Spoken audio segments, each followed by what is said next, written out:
Bien. Hechos capítulo 6, leamos los versículos 1 al 7. ¿Leamos juntos? Dice así: En aquellos días, como creciera el número de los discípulos, hubo murmuraciones de los griegos contra los hebreos, de que las viudas de aquellos eran desatendidas en la distribución diaria. Entonces los 12 convocaron a la multitud de los discípulos y dijeron: no es justo que nosotros dejemos la palabra de Dios para servir a las mesas. Buscad pues, hermanos, de entre vosotros a 7 varones de buen testimonio, llenos del Espíritu Santo y de sabiduría, a quienes encarguemos este trabajo. Y nosotros persistiremos en la oración y en el ministerio de la palabra.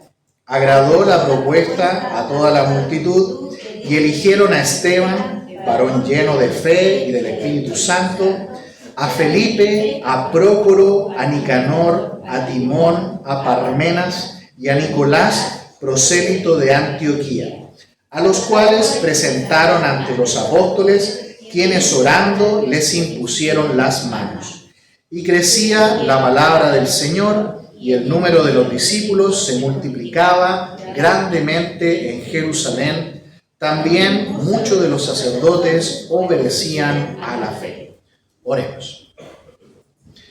Padre, le pedimos que nos guíe en esta mañana en su palabra. Pedimos la guía de su Espíritu, Señor, para ser guiados a toda verdad, Señor. Gracias, Señor, porque tenemos su palabra que nos guía. Y ayúdenos, Señor, para que podamos aprender del ejemplo de esta primera iglesia cristiana, la iglesia de Jerusalén. Ayúdenos, Padre, lo pedimos todo en el nombre de Jesús. Amén. Muy bien, queridos hermanos. ¿Qué pasa cuando la iglesia funcionó en orden, ¿cierto? De acuerdo a la voluntad del Señor. Dice que crecía la palabra del Señor y muchos, incluso los sacerdotes, obedecían a la fe. Me gustaría que antes de ir al pasaje, miráramos un acontecimiento histórico de algo que le pasó a Moisés. Miremos por favor en Éxodo capítulo 18, sin perder Hechos 6, y veamos la importancia que tiene el trabajo en conjunto, el repartir el trabajo, el ver que Dios hace que el trabajo no recaiga solamente en unos pocos, sino que haya bastantes personas que participan en las labores. Para que vean que esto tiene un contexto histórico, en Éxodo 18, dice versículo 13, aconteció que al día siguiente se sentó Moisés a juzgar al pueblo, y el pueblo estuvo delante de Moisés, ¿desde cuándo? Desde la mañana hasta la tarde. Imagínense a Moisés recibiendo gente, resolviendo todo tipo de situaciones. Pero miren, aquí viene la sabiduría de los mayores, ¿no? ¿Quién vino a darle un consejo a Moisés? Su suegro, ¿cierto? Versículo 14 dice: viendo el suegro de Moisés todo lo que él hacía con el pueblo, dijo: ¿qué es esto que haces tú con el pueblo? ¿Por qué te sientas tú solo y todo el pueblo está delante de ti desde la mañana hasta la tarde? Si ustedes se fijan, el suegro, que por si acaso, ¿cómo se llamaba? ¿Cerca? Jetro, muy bien, ¿cierto? Yo creo que Jetro ya estaba un poquito desesperado, ¿cierto? Al ver la situación, y por eso se acerca a Moisés y le dice: Moisés, mira lo que estás haciendo, estás todo el día ocupándote de todo lo que le pasa a las personas. Dice el versículo 15: y Moisés respondió a su suegro: porque el pueblo viene a mí para consultar a Dios. Cuando tienen asuntos, vienen a mí, y yo juzgo entre el uno y el otro, y declaro las ordenanzas de Dios y sus leyes. Entonces el suegro de Moisés le dijo: no está bien lo que haces. Desfallecerás del todo tú y también este pueblo que está contigo, porque el trabajo es demasiado pesado para ti, no podrás hacerlo tú solo. Oye ahora mi voz, yo te aconsejaré y Dios estará contigo. Está tú por el pueblo delante de Dios y somete tú los asuntos de Dios y enseña a ellos las ordenanzas y las leyes y muéstrales el camino por donde deben andar y lo que han de hacer. Además, escoge tú de entre todo el pueblo varones de virtud, temerosos de Dios, varones de verdad, que aborrezcan la avaricia y ponlos sobre el pueblo por jefes de millares, de centenas, de 50 y de 10. Ellos juzgarán al pueblo en todo tiempo y todo asunto grave lo traerán a ti. Y ellos juzgarán todo asunto pequeño. Así aliviarás la carga de sobre ti y la llevarán ellos contigo. Si esto hicieres y Dios te lo mandare, tú podrás sostenerte.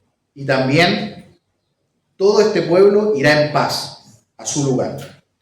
Y oyó Moisés la voz de su suegro e hizo lo que dijo. Escogió Moisés varones de virtud de entre todo Israel y los puso por jefes sobre el pueblo, sobre 1000, sobre 100, sobre 50, sobre 10, y juzgaban al pueblo en todo tiempo. El asunto difícil lo traían a Moisés y ellos juzgaban todo asunto pequeño. Y despidió Moisés a su suegro y éste se fue a su tierra. Hasta ahí la lectura. El pueblo de Israel tenía este antecedente histórico, ¿no?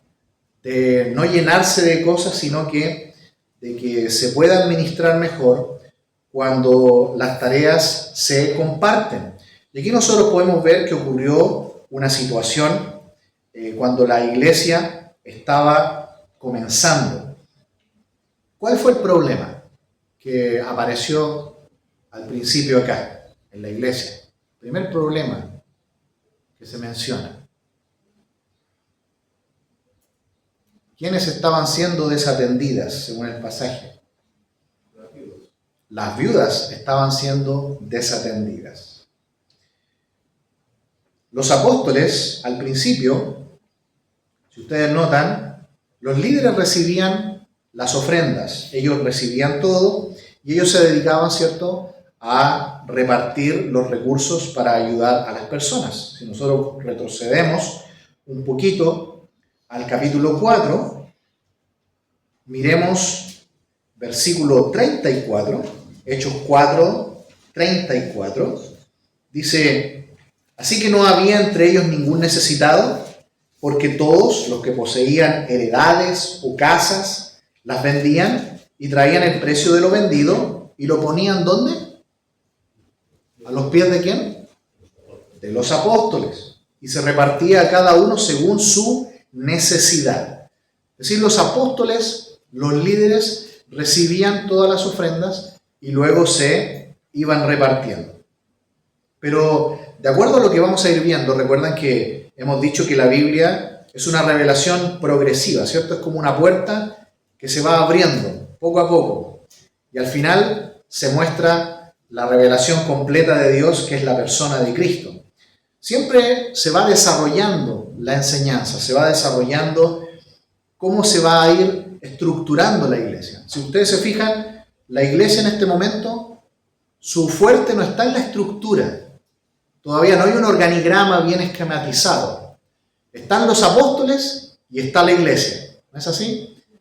Y están tan centrados, están tan evocados, ¿cierto?, en la palabra de Dios, en la predicación del Evangelio, que hasta el momento no han surgido problemas. Pero a raíz de esto que pasó, y recordando lo que le pasó a Moisés también, notamos que una estructura también es importante, donde hay líderes que se dedican a diferentes tareas. Vamos a ver que cuál es la labor principal de los diáconos. La palabra diácono está tal como es en griego, así es la palabra griega también, ¿no? Diáconos. Es un servidor. El diácono es un siervo de Dios en la iglesia, parte del liderazgo de la iglesia, que se dedica a ¿qué cosa? Al miramiento material, a las necesidades materiales de la iglesia, pero con un miramiento espiritual. Y luego también están los otros líderes, que son los pastores, los ancianos, los evangelistas, los maestros, que se dedican a ¿qué cosa?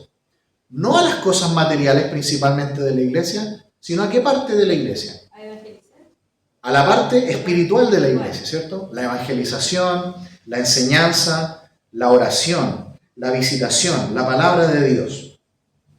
Si nosotros vamos a Efesios, por favor, miremos por favor, Efesios sin perder Hechos. Miremos Efesios, capítulo 4, miremos los versículos 11 en adelante. Efesios 4, 11. Recordemos que los diáconos entonces son los que se dedican a la parte material de la iglesia, pero con un miramiento espiritual. Pero también están los líderes que ven la parte espiritual de la iglesia, la marcha espiritual de la iglesia, la madurez de la iglesia, cuidan de la doctrina de la iglesia, etcétera, etcétera. Leamos. Esto es Efesios 4, 11. Dice: y él mismo constituyó a unos apóstoles, a otros profetas, a otros evangelistas, a otros pastores y maestros, a fin de perfeccionar a los santos para la obra del ministerio, para la edificación del cuerpo de Cristo, hasta que todos lleguemos a la unidad de la fe y del conocimiento del Hijo de Dios, a un varón perfecto, a la medida y a la estatura de la plenitud de Cristo, para que ya no seamos niños fluctuantes, llevados por doquiera de todo viento de doctrina, por estratagema de hombres que para engañar emplean con astucia las artimañas del error. Hasta ahí la lectura. Entonces, esos son los líderes que ven la parte espiritual de la iglesia. Aquí nosotros estamos viendo una necesidad material. Pero pregunta, ¿atender a las viudas era algo que se inventó acá o ya se estaba haciendo desde antes? Ya se estaba haciendo desde antes. Ya se estaba haciendo desde antes. Esto es algo que viene incluso de más atrás, viene de las órdenes que Dios le dio al pueblo de Israel. Miremos por favor Deuteronomio capítulo 24, ya que estamos estudiando Génesis. Ya en el tiempo de Moisés, Dios mandó al pueblo de Israel que los grupos más desprotegidos del pueblo de Israel, que eran los huérfanos y las viudas, debían ser cuidados por el pueblo. Miremos Deuteronomio capítulo 24 y miremos el versículo 24.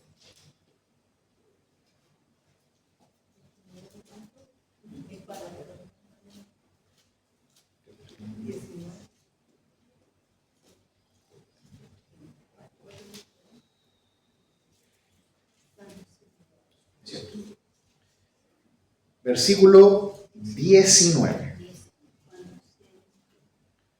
24, 19. Dice: cuando ciegues tu mies en tu campo y olvides alguna gavilla en el campo, no volverás para recogerla. Será para el extranjero, para el huérfano y para la viuda, para que te bendiga Jehová tu Dios en toda obra de tus manos. Cuando sacudas tus olivos, no recorrerás las ramas que hayas dejado tras de ti. Serán, ¿para quién? Para el extranjero, para el huérfano y para la viuda. Cuando vendimies tu viña, no rebuscarás tras de ti. Será para el extranjero, para el huérfano y para la viuda. Acuérdate que fuiste siervo en tierra de Egipto. Por tanto, yo te mando que hagas esto. ¿Quién dice yo te mando? Dios, ¿cierto? Es decir, las viudas desde los tiempos del Antiguo Testamento y en el pueblo de Israel debían ser cuidadas, debían ser protegidas, sobre todo cuando quedaban totalmente sin nada. Pero pregunta, cuando una viuda tiene necesidad ahora, en los tiempos de la iglesia, ¿quién debe cuidar de la viuda? La familia. Pensemos un poquito en lo que recién estábamos diciendo, ¿cierto? La Biblia es como una revelación, ¿cierto?, que se va abriendo poco a poco. ¿Y dónde debemos buscar la clara enseñanza para la iglesia? En las epístolas, ¿cierto? En las epístolas y sobre todo en las epístolas pastorales de Pablo. Pablo da instrucciones muy claras acerca de esto en Primera de Timoteo capítulo 5. Por favor, ¿alguien podría leer? Primera de Timoteo, capítulo 5 y versículo 4. Pero si alguna viuda tiene hijos o nietos, aprendan esto primero a ser piadosos para con sus propias familias y a recompensar a sus padres, porque esto es lo bueno y agradable delante de Dios. Muy bien. Honra a las viudas que en verdad lo son. Así le dice Pablo a Timoteo, ¿cierto? Las viudas que no tienen a nadie, ¿quién debe cuidarlas? La iglesia. Pero si una viuda dice, tiene hijos o nietos, ¿qué dice? Aprendan estos primero a ser piadosos para con su propia familia y a recompensar a sus padres, porque esto es bueno y agradable delante de Dios. ¿Qué más? Versículo 8 y 9. ¿Alguien lo puede leer, por favor? Versículos 8 y 9. De este mismo capítulo 5.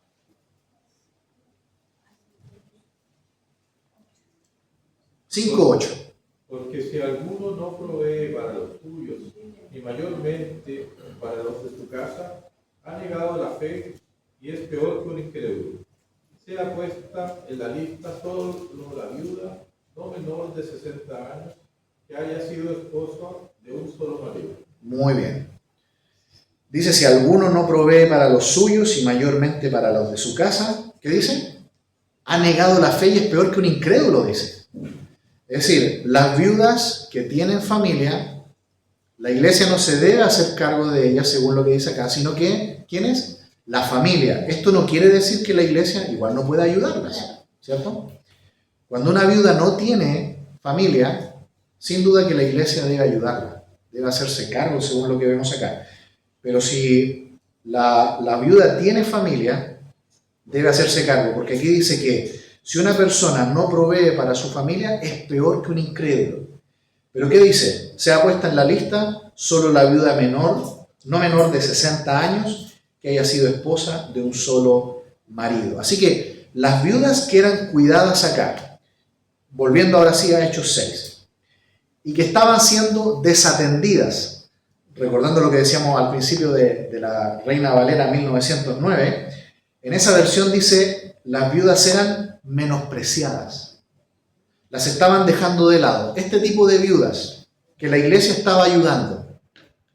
¿Por qué las estaba ayudando? Porque no tenían a nadie. Eran viudas que no tenían familiares. Y por eso la iglesia las estaba ayudando. ¿Qué les estaba pasando? No les estaba llegando la ayuda. Aquí habla de dinero. Se recibían ofrendas. ¿Y qué hacían los apóstoles? Tomaban las ofrendas, tomaban elementos de allí y repartían. La imagen ahí es de una mesa, como la de los publicanos o los que cobraban impuestos. Estaba el dinero ahí y se entregaba a las viudas para ayudarlas. ¿Pero qué pasó? Los apóstoles, ¿cuál era su labor? La parte espiritual de la iglesia. La palabra de Dios, la doctrina, la oración, la enseñanza. Pero además estaban haciendo esto. Entonces, ¿qué pasó en un momento? No dieron abasto. Estaban haciendo demasiadas cosas. Y dice aquí que los griegos empezaron a murmurar. Es interesante la palabra murmurar. Es la palabra gongusmos, que suena como gangosear. Pero realmente no viene de ahí. Pero es la palabra que significa refunfuñar. Es decir, no estaban hablando en voz alta, no se acercaron a decir, hermanos, ¿saben qué? Las hermanas están siendo desatendidas. No, fue una murmuración. Fue una palabra así por debajo, como cuando hablan así, como cuando cuchichean las personas, ¿cierto? Como un chisme, ¿no? Estaban hablando mal de la administración de la iglesia. A pesar de eso, ¿qué hicieron los apóstoles? Convocaron a la multitud de los discípulos y ¿qué dijeron? No es justo que nosotros dejemos la palabra de Dios para servir a las mesas. Versículo 2.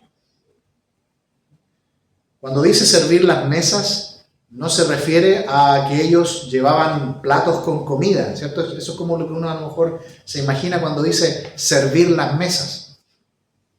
La idea eran mesas donde estaba el dinero de las ofrendas y de ahí se entregaba a las viudas. Entonces los apóstoles estaban haciendo todo eso. Entonces los apóstoles dicen, y seguramente pensaron en la historia de Moisés con su suegro, Jetro, que estaba haciendo muchas cosas. Dijeron, vamos a dividir el trabajo. Vamos a dividir el trabajo. Vamos a repartir para que no le falte. Porque es una enseñanza que nosotros tenemos ya desde el Antiguo Testamento. Y recordemos también que esto de la murmuración no lo debemos dejar pasar. La actitud que estaban teniendo estos judíos de lengua griega o de cultura griega tampoco era la correcta. Antes de avanzar un poquito más, miremos por favor al final del Nuevo Testamento, en la epístola de Judas, capítulo 1, versículo 16. Un libro antes de Apocalipsis, la epístola de Judas tiene un solo capítulo. Vamos a ver ahí el versículo 16, para que también consideremos que fue una forma incorrecta de cómo se elevó la necesidad que había. La murmuración, dice Judas capítulo 1, verso 16, dice, estos son murmuradores, querellosos, que andan según sus propios deseos, cuya boca habla cosas infladas, adulando a las personas para sacar provecho. Así que la murmuración no es la forma correcta de hacer aflorar las necesidades que pueda tener la iglesia. Sin embargo, aquí nosotros podemos ver, volviendo al capítulo 6 de Hechos, así se hizo. Recordemos que Hechos es un libro histórico, nos cuenta lo que pasó. No nos dice que esa es la forma de hacer las cosas. Simplemente un libro histórico cuenta la historia, cuenta lo que pasó. Es como cuando nosotros leemos que Salomón tuvo muchas mujeres. No está diciendo que eso es lo que hay que hacer. Simplemente está contando lo que pasó. Entonces, a raíz de esto, los apóstoles dijeron, no vamos a dejar de lado la palabra de Dios para además dedicarnos a las partes materiales de la iglesia. ¿Qué vamos a hacer? Versículo 3. Seguramente recordando el ejemplo del consejo de Jetro a Moisés.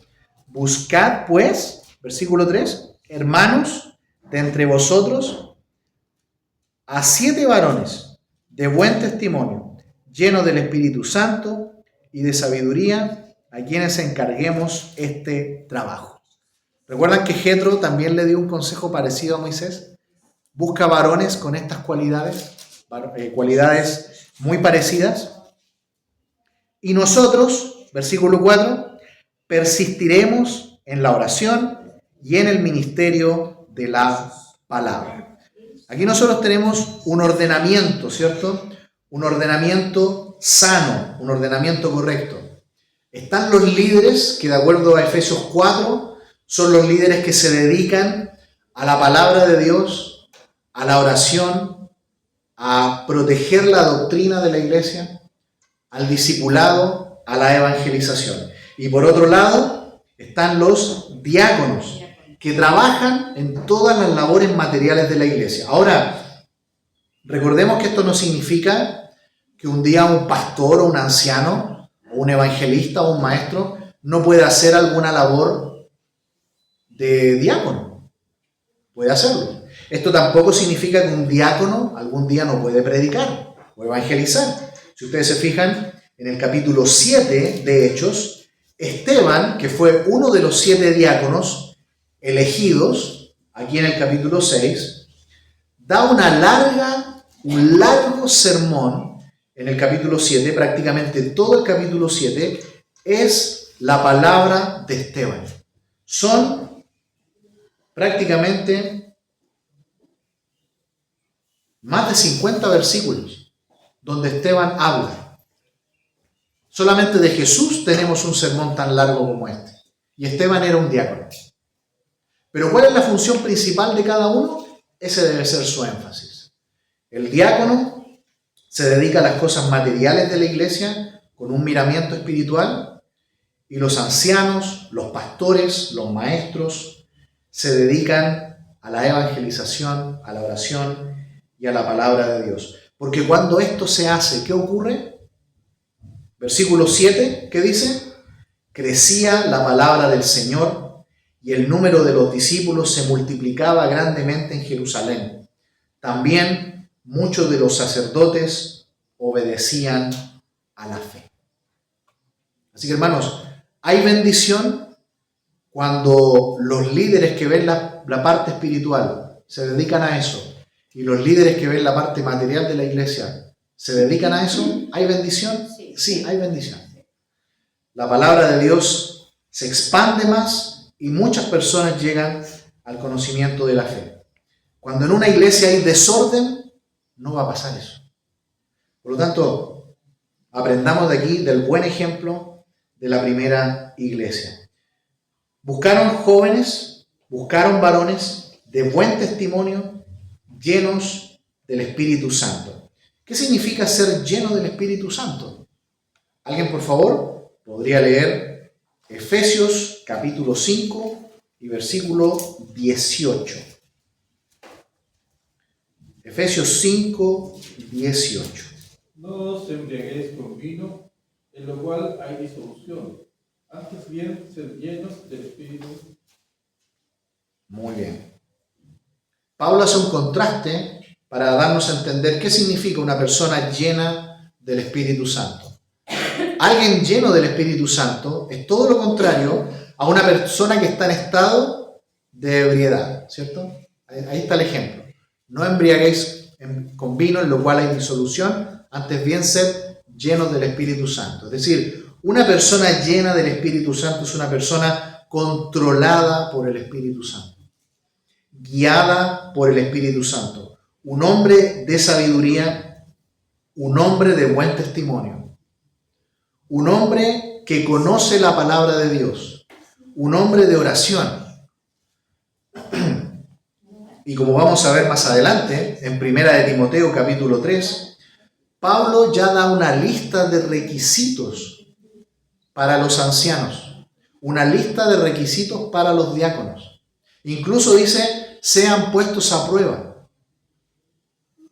Porque Pablo dice, esto encarga a hombres fieles, pero también idóneos para que hagan esta labor. Es decir, debe haber una vida de fidelidad, de buen testimonio, pero también tiene que haber idoneidad, es decir, capacidad para hacer las cosas. Así que notemos que el grupo de los líderes de la iglesia está constituido básicamente por líderes que ven la parte espiritual de la iglesia y los líderes que ven la parte material de la iglesia.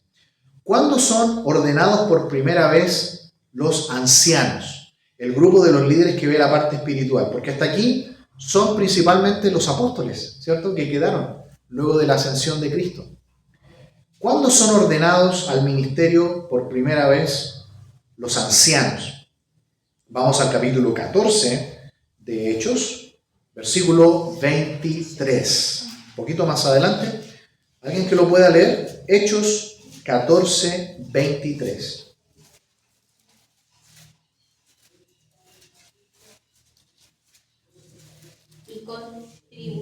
Y constituyeron ancianos en cada iglesia, y habiendo orado con ayunos, lo encomendaron al Señor en quien había creído. Muchas gracias.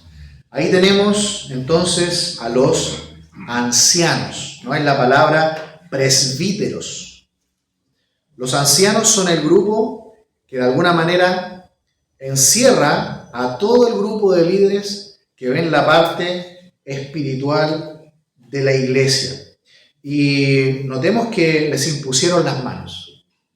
Imponer las manos no tiene algo mágico.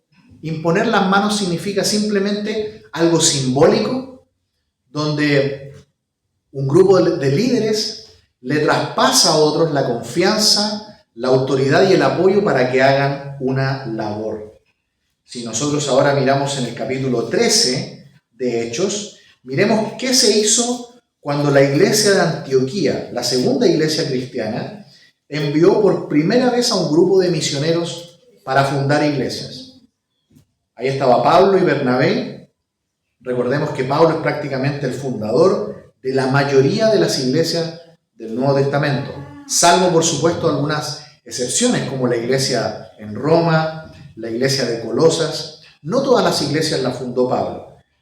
Capítulo 13 y versículo 3. ¿Alguien lo puede leer, por favor? Entonces, habiendo ayunado y orado, les impusieron las manos y los despidieron. Muchas gracias. Entonces, envían a los misioneros, a Pablo y a Bernabé, para que salgan como misioneros a evangelizar y a fundar iglesias. ¿Y qué hizo el grupo de ancianos de la iglesia? Les impusieron las manos y oraron por ellos. Y luego los despidieron a su ministerio. Quisiera también, antes de terminar, que pudiéramos leer Filipenses,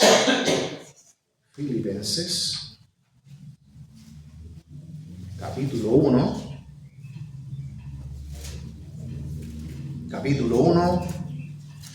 versículo 1. ¿Alguien que lo pueda leer también? Filipenses 1. Pablo y Timoteo, siervos de Jesucristo, a todos los santos en Cristo Jesús que están en Filipos, con los obispados y diáconos. Con los obispos Y diáconos. En Hechos 14 vimos que por primera vez en la iglesia se pusieron en la iglesia este grupo de líderes junto con los apóstoles llamados los ancianos. Ahí la palabra presbíteros. Acá es interesante que años después Pablo escribe a la iglesia en Filipos y miren el grupo de líderes cómo estaba constituido, por obispos y diáconos. Aquí la palabra obispo no es la palabra presbítero de Hechos 14, sino que es la palabra episcopo. Episcopo es el pastor sobreveedor. ¿Se ha fijado la palabra epidermis? La epidermis es la capa superior de la piel, ¿cierto? La de arriba. Y escopos. ¿Has escuchado la palabra telescopio? ¿Cierto? ¿Para qué sirve un telescopio? Para mirar, ¿cierto? Entonces, un episcopo es el que mira desde arriba, ¿cierto? Ese es el pastor principal del grupo de ancianos, que es el que sobrevé y el que guía todo el trabajo de la iglesia. Y todo el grupo se llama el grupo de los ancianos. Así que notamos que al principio el Señor, a través de los problemas que pudieron tener la primera iglesia, vemos que la iglesia pidió estos diáconos, oraron por ellos y los recibieron. El número 7, por supuesto, es el número de la perfección que podemos ver a través de toda la Escritura. El número 7 siempre nos habla de las 7 iglesias, los 7 días de la creación, los 7 hijos, los 7 candeleros. Todo eso está en la Escritura, porque el número 7 simboliza el número de la perfección de Dios. No es un mandamiento que toda iglesia tiene que tener 7 diáconos, ¿ya? Nosotros podemos ver en la historia de la iglesia una de las cartas, por ejemplo, de Ignacio de Antioquía. En una ocasión le escribe a un amigo y le dice que ellos tenían un solo diácono llamado Soción. Y estamos hablando del primer siglo de la iglesia. Por lo tanto, no está diciendo aquí que cada iglesia tiene que tener sí o sí 7 diáconos, ¿ya? Simplemente en ese momento la iglesia necesitó un grupo de varones, diáconos, para servir en esta labor de servicio que la iglesia necesitaba. Muy bien, vamos a terminar en oración y vamos a leer como versículo en esta mañana el versículo 7. Vamos a orar para terminar. Hechos 6:7 va a ser nuestro versículo de esta mañana. Oremos. Padre, gracias por este tiempo en su palabra. Le agradecemos, Señor, porque podemos conocer y aprender cada día más de ella. Y podemos ver, Señor, que en su palabra está todo lo que necesitamos, Señor, para crecer, para que podamos ser una iglesia madura, una iglesia bíblica, y que podamos, Señor, tener líderes, como dice acá, llenos de sabiduría, llenos de su espíritu, para servir en las áreas espirituales de la iglesia, como también en sus necesidades materiales. Agradecemos, Padre, todo en el nombre de Jesús. Amén.